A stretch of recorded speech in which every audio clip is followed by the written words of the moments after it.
আসসালামু আলাইকুম। আপনাদের মধ্যে এরকম অনেকেই আছেন যাদের ক্যামব্রিজ 10 to 18 অলরেডি রিডিংয়ের সবগুলো প্যাসেজ কমপ্লিট করা ডান। বাট তাও আপনাদের স্কোর 22, 23, 24 অথবা 25 এর বেশি উঠতেছেই না। এর পিছনের কারণটা কি বা এটা আসলে কেন হইতেছে?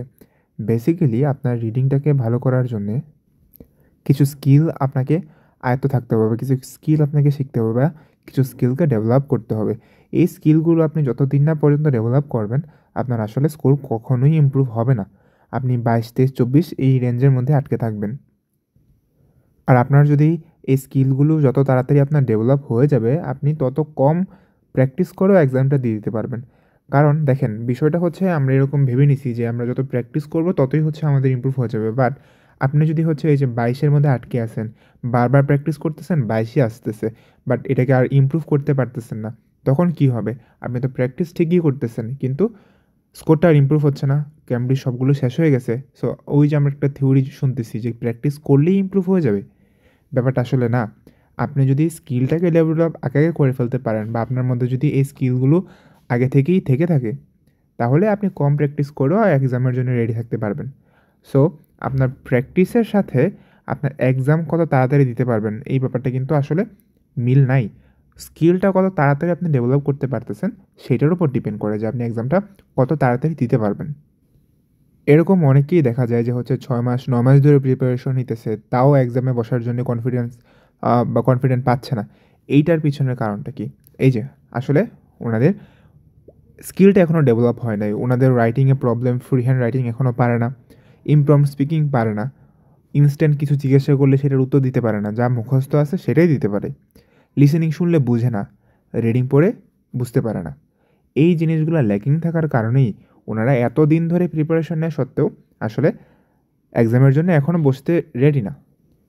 তারপরে দেখা যায় একটা সময় একদম অসহ্য হয়ে যে ভাই আর পারতেছি না, আমি এখন এক্সামে বসেই পড়বো, এরকম একটা মেন্টালিটি নিয়ে হচ্ছে দেন এক্সামটা দিতে যায়, আর স্কোরটা একদমই বাজে স্কোর আসে। সো আমরা অলওয়েজ হচ্ছে ট্রাই করব যে আমাদের স্কিলগুলোকে ডেভেলপ করার জন্য, আমাদের প্রত্যেকটা মডিউলকে সলভ করার জন্য বা ভালো স্কোর করার জন্য যেই যে স্কিলগুলো দরকার হয়, আমরা ওই স্কিলগুলো ডেভেলপ করতে আমরা হচ্ছে বেশি গুরুত্ব দিব। ঠিক আছে? যে আমরা প্র্যাকটিস হয়তো আমরা না একটু কমই করলাম, বাট যাই প্র্যাকটিস করব একদম সুন্দর করে বুঝে বুঝে প্রত্যেকটা উত্তরের পিছনে আনসারটা হওয়ার বা উত্তরটা হওয়ার কী রিজন ছিল, ওইটাকে আমরা অলওয়েজ আইডেন্টিফাই করব। অলওয়েজ হচ্ছে এটাকে বোঝার চেষ্টা করব। তাহলেই দেখবেন যে আপনার যেই স্কিলগুলো আছে সেগুলো আস্তে আস্তে ডেভেলপ হচ্ছে। আরেকটা বিষয়, যে আপনি যদি ভাবেন যে আপনি কোনো স্কিল 1, 2, 3, 4, 5, 6 দিন বা 1 সপ্তাহ 2 সপ্তাহের মধ্যে ডেভেলপ করে ফেলতে পারবেন, ব্যাপারটা কিন্তু টোটালি মিসকনসেপশন। ঠিক আছে? আপনি কিন্তু এত ফাস্ট পারবেন না। একটু সময় দিতে হয় সব কিছুর মধ্যেই। আইএলটিএস এরকম একটা জিনিস, আপনি যদি 2 থেকে 2.5 মাস খুব ভালো করে সময় দেন, একদম মাথা টাথা ঠান্ডা রেখে চুপচাপ প্র্যাকটিস করেন, আর কোনো কাজ-টাজ আপনি করতেছেন না, জাস্ট এইটা নিয়ে সারাদিন পড়ে আছেন, এইটাকে ভালো করে বুঝতেছেন যে ব্যাপারটা এখানে কী ঘটে, তখন দেখা যাবে যে আপনি ওই 2.5 মাসের মধ্যে এক্সামটা দিয়ে দিতে পারবেন। বাট এটাই যে আপনি যদি একটা প্রসেস ফলো না করে বিভিন্ন প্রসেসে সলভ করতে যান, তাহলে দেখা যাবে যে আপনার আসলে কোনো প্রসেসটাই আপনি ঠিকমতো আয়ত্ত করতে পারবেন না। আর আপনার প্রিপারেশন ডিউরেশনটা জাস্ট বাড়তেই থাকবে। তারপর আপনি ফার্স্ট্রেটেড হয়ে, নট আপনার প্রিপারেশন ডান হবে, বরং আপনি ফার্স্ট্রেটেড হয়ে এক্সামটা দিবেন। প্রিপারেশনে তখনও ল্যাকিং থাকবে, আর মেন এক্সামে আপনার রেজাল্ট আসবে খারাপ। সো রিডিংয়ের জন্যে আপনার কিছু স্পেসিফিক স্কিল প্রয়োজন হয়। এগুলো যদি আপনি 4টা 5টা ক্যামব্রিজ সলভ করেও যদি স্কিলগুলো আয়ত্ত করে ফেলতে পারেন, আপনি এক্সামের জন্য কমপ্লিটলি রেডি। যেরকম আমি নিজে হচ্ছে অল্প কিছু ক্যামব্রিজ জাস্ট হচ্ছে ফুল টেস্ট দিছি, এতে করে আমার স্কিলগুলো ডেভেলপ হয়ে গেছে আর আমি এক্সামের জন্য বসে পড়তে পারছি, বা আমার রিডিংটা ভালো হয়ে গেছিলো। ঠিক আছে? সো এর মধ্যে সর্বপ্রথম যেই আমাদের স্কিলটা আসে সেটা হচ্ছে স্ক্যানিং স্কিল। এখন ব্যাপারটা হচ্ছে যে আসলে স্ক্যানিং ব্যাপারটা কী বা এখানে কাজটা কী হয়? স্ক্যানিং মানে কি? বাংলা যদি বলা হয় স্ক্যানিংয়ে, সেটা হচ্ছে কিছু অনুসন্ধান করা, কিছু জিনিসকে খোঁজা। এখন কোন জিনিসটাকে খুঁজবো? স্ক্যানিং মিন্স আপনি যে প্রশ্নটাকে লোকেট করবেন, যে এই প্রশ্নটা আমার প্যারাগ্রাফের ওই জায়গাতে আছে। এখন আপনি তো র্যান্ডমলি যেয়ে সেটাকে লোকেট করে ফেলতে পারবেন না, বরং আপনাকে একটা কাজ করতে হয়। সেটা হচ্ছে আপনাকে প্রশ্ন থেকে, কোশ্চেন থেকে একটা কিওয়ার্ড, ঠিক আছে? একটা কিওয়ার্ড সিলেক্ট করতে হয়।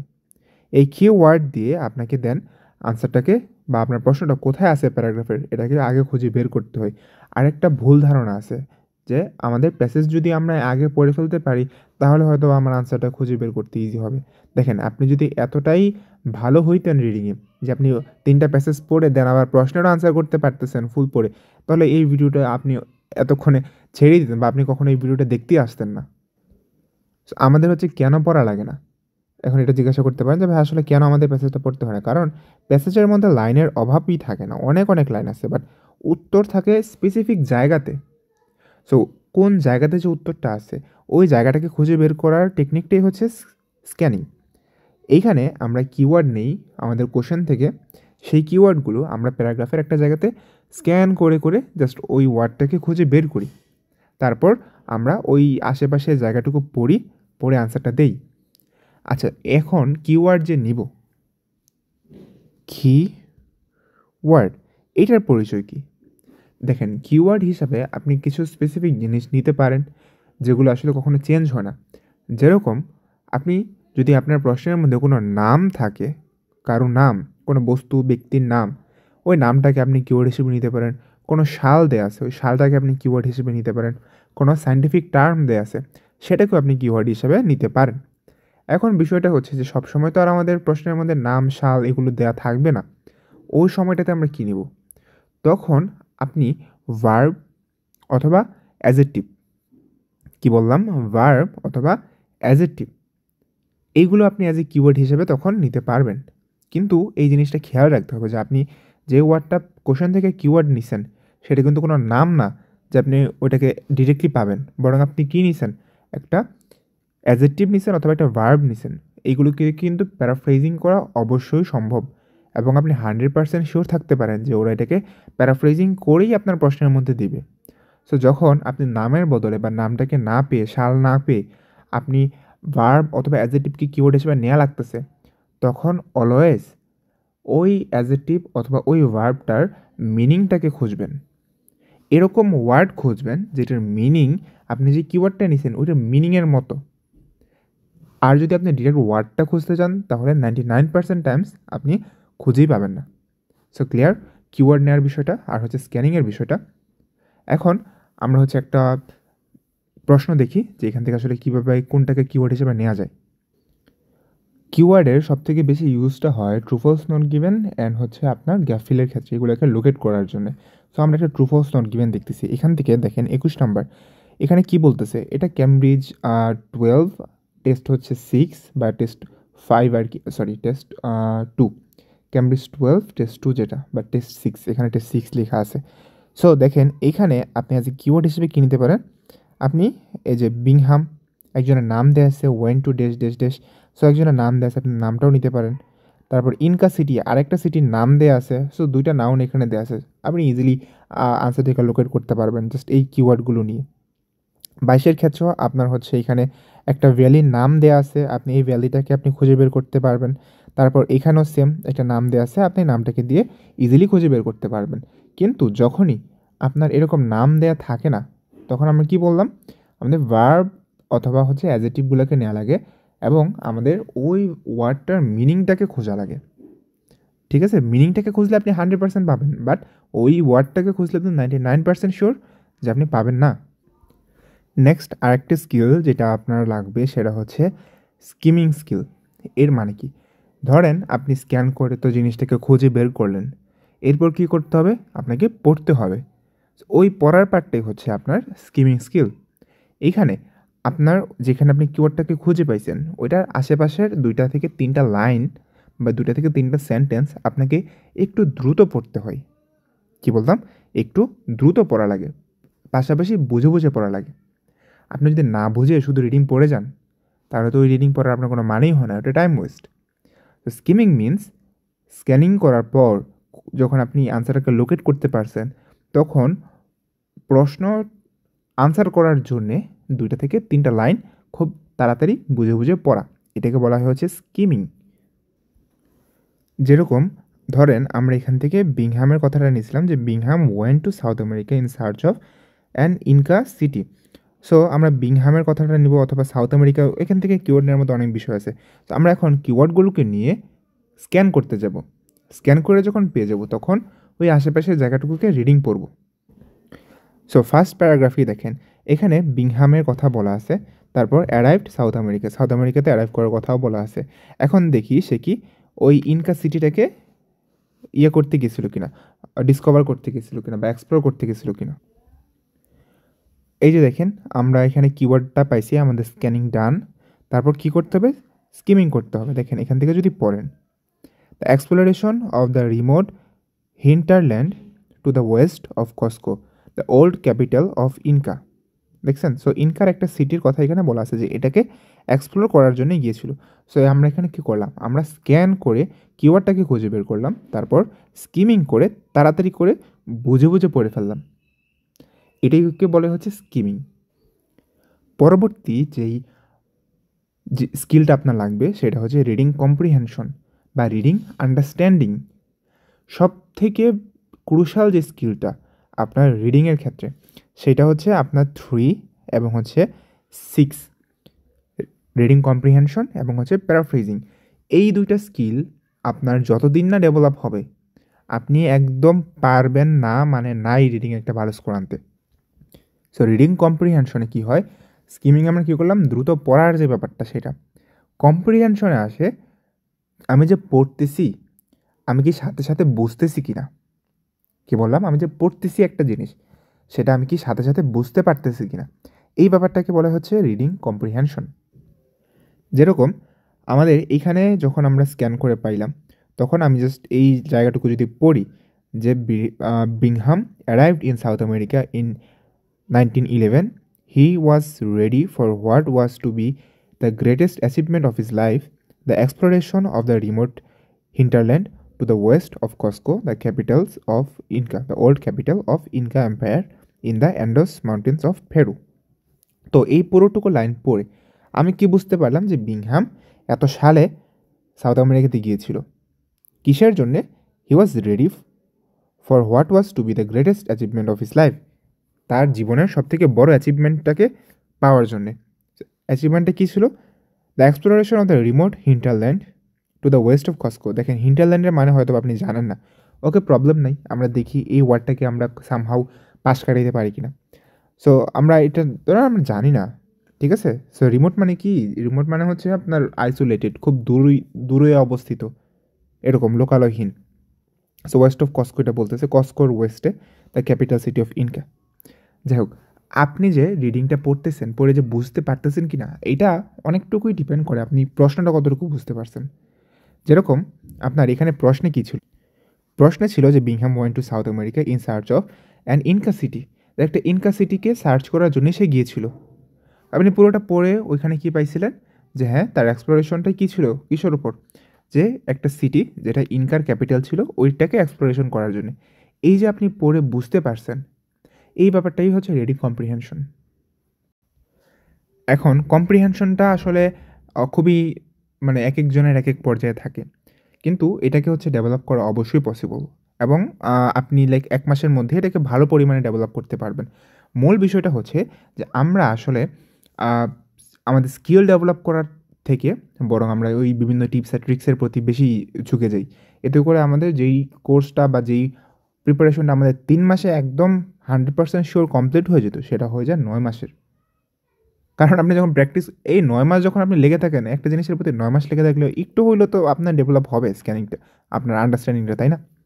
তো এত আসলে সময় লাগে না। আপনি যদি শুরু থেকেই এটার উপর ফোকাস করেন, শুরু থেকেই যদি আপনি একটা হ্যাবিট বিল্ড করেন যে আমি আজকে থেকে যেহেতু আমি প্রিপারেশন স্টার্ট করতেছি, আমি আজকে থেকেই রেগুলার আমি রিডিং পড়া শুরু করব। আমি অনেক কিছু পড়বো, আমার চোখের সামনে যাই আসুক না কেন আমি সেটাকে রিডিং করে করে পড়ব।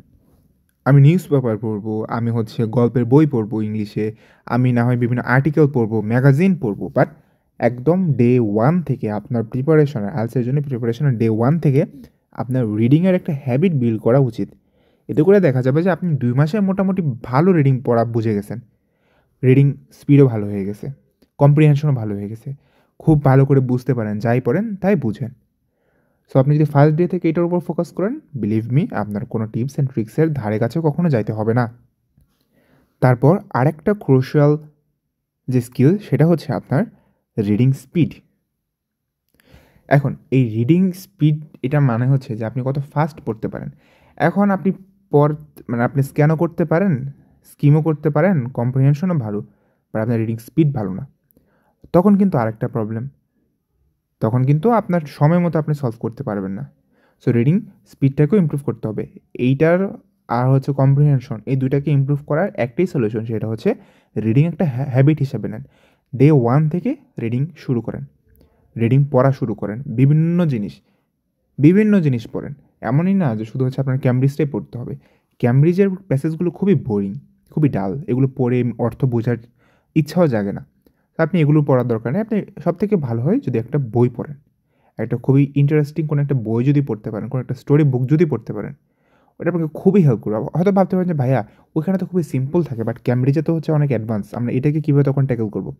আরে আপনি যখন সিম্পলটা পড়তে পড়তেই আপনার কম্প্রিহেনশনটা ইমপ্রুভ হয়ে যাবে, তখন আপনি এই কমপ্লেক্সগুলোকেও ট্যাকেল করতে পারবেন। বাট আপনি যদি শুরুতেই কমপ্লেক্স ট্যাকেল করতে যান আর আপনার কোনো স্কিলই নাই এই বিষয়ে, তখন তো আপনার কমপ্লেক্সটাকে তো তখন মাল্টি কমপ্লেক্স মনে হবে, ঠিক আছে, কমপ্লেক্স আল্ট্রা প্রো মনে হবে। সো এই হচ্ছে আমাদের রিডিং স্পিড। সো আমরা ভিডিওটাতে সামনে বাড়ার আগে আমার যে হচ্ছে কোর্সটা আছে, ক্র্যাশ কোর্স, মার্চের ব্যাচ, ওটা হচ্ছে স্টার্ট হবে 5 তারিখ থেকে, বলে রাখতেছি যাদের হচ্ছে এই বিষয়ে ইন্টারেস্টেড আছেন। সো কোর্স ফিটা হচ্ছে একদমই অ্যাফোর্ডেবল, 3,500 টাকা। আপনি অ্যাডমিশন নেওয়ার পর বুঝতে পারবেন যে ভাই আসলে এত কমের মধ্যে আর কীভাবে এত বেশি দিতে পারতেছে, এত সার্ভিস কীভাবে দিচ্ছে। তখন অনেক মানুষকে ডাউট করা শুরু করবেন যে তারা আসলে এত টাকা কেন নেয়। যাই হোক, সো যারা হচ্ছে ইন্টারেস্টেড, একটা প্রপার গাইডলাইনের মধ্যে থাকতে চান, যে রেগুলার ক্লাসে আসবো, এইচডব্লিউ করবো, একটা চাপের মধ্যে থাকবো, তারা হচ্ছে অ্যাডমিশন নিতে পারে। এটা হচ্ছে আমার কন্ট্যাক্ট নাম্বার, আপনার সাথে কন্ট্যাক্টও করতে পারেন। তারপরে যে বিষয়টা সেটা হচ্ছে টাইম ম্যানেজমেন্ট। সবথেকে বড় হচ্ছে প্রবলেম এইটা, বা স্টুডেন্টদের একদম লাস্ট মুহূর্তে যে এরকম হয়, আমাকে বলে যে ভাইয়া আমি তো সলভ করতে পারি, আমার 30টা 32 33টাও হয়, বাট টাইমটা বেশি লেগে যায়, এটাকে আমি কীভাবে ইমপ্রুভ করব? দেখেন, আপনার যখন স্ক্যানিং স্কিল ইমপ্রুভ হয়ে গেছে, আপনার যখন স্কিমিং স্কিল ইমপ্রুভ হয়ে গেছে, আপনার যখন রিডিং কম্প্রিহেনশন স্কিল ইমপ্রুভ হয়ে গেছে, আপনি যখন ফাস্ট রিড করতে পারেন, তখন টাইম ম্যানেজমেন্ট অটোমেটিক আপনার মধ্যে চলে আসছে। সো বুঝতে পারছেন যে রিডিংটা আসলে হুট করে যে ডেভেলপ হয়ে যাবে ব্যাপারটা এরকম না। ফার্স্টে একটা স্কিল ডেভেলপ হবে, তারপর সেটার সাথে আরেকটা হবে, ওইটার সাথে আরেকটা হবে, দেখা যাবে দেন এরকম হইতে হইতে আপনি এক্সামের জন্য আস্তে আস্তে রেডি হইতেছেন। আপনি কখনো এটা আশা করতে পারেন না যে আপনি 7 দিন 1 মাসের মধ্যে, 1 মাস হয়ে যায়, মোটামুটি 1 মাসে একটা ভালো পর্যায়ে চলে যাওয়া যায় যদি রেগুলারিটি মেনটেন করা যায়, বাট 7 দিন 2 সপ্তাহের মধ্যে আসলে খুব একটা ভালো করা যায় না। কিন্তু 3 সপ্তাহ যাওয়ার পর আপনি রিয়েলাইজ করবেন, ওকে নাও আমি একটা ভালো পজিশনে যাচ্ছি, আমার ইমপ্রুভ হচ্ছে।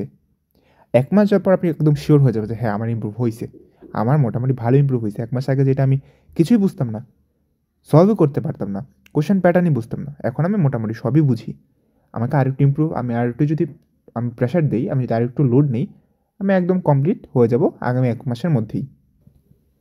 এরপরের যে ব্যাপারটা সেটা হচ্ছে প্যারাফ্রেজিং। এটাও কিন্তু আপনার রিডিং কম্প্রিহেনশনের মতোই খুবই ইম্পর্ট্যান্ট।